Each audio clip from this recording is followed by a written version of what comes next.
So the 222 system is made up of a trio of rules. You have the 2-minute rule, 2-day rule, and the 2-year rule. These rules are each great on their own, but when combined into a system, it's made building new habits and acquiring useful skills incredibly easy. It's how I've managed to grow this YouTube channel and start a business and publish a book, all while working full time as a doctor, because the fundamental skills like writing, video editing and studying have been able to put on autopilot. So the way it works is that you pick a skill or a habit that you want to acquire.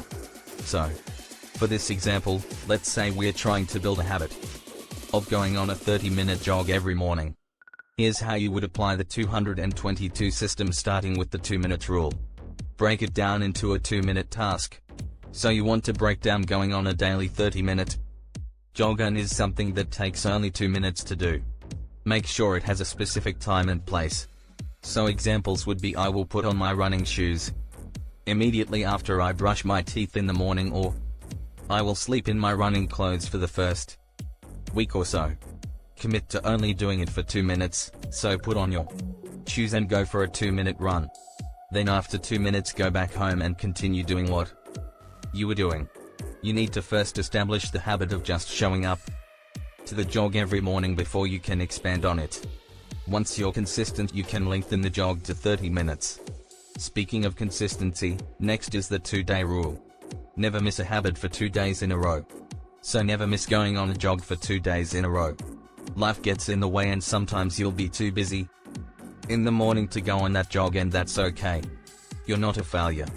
Commit to the 2-day rule and make sure you don't miss 2 days in a row.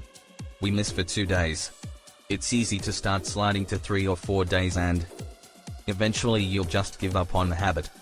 But the key is to forgive yourself if you miss one day and use that buffer to get back on track the next day.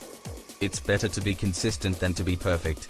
Next is the 2-year rule, which is basically stick with the habit for 2 years. Keep trying to build this jogging habit for 2 years and don't quit. 2 years is long enough for you to see meaningful progress, but also not long enough where the timeline seems overwhelming. In the grand scheme of life, 2 years is nothing, but doing something consistently for 2 years will change your identity. And when you identify yourself as a runner, and the habit of going on a daily jog becomes second nature. If you want to succeed at anything in life, all you need are practice, persistence and patience. That's the 2-minute rule, 2-day rule, and 2-year rule. Now there's a second 2-minute rule that really helped me with procrastination. If you're interested, you can check out this video right here.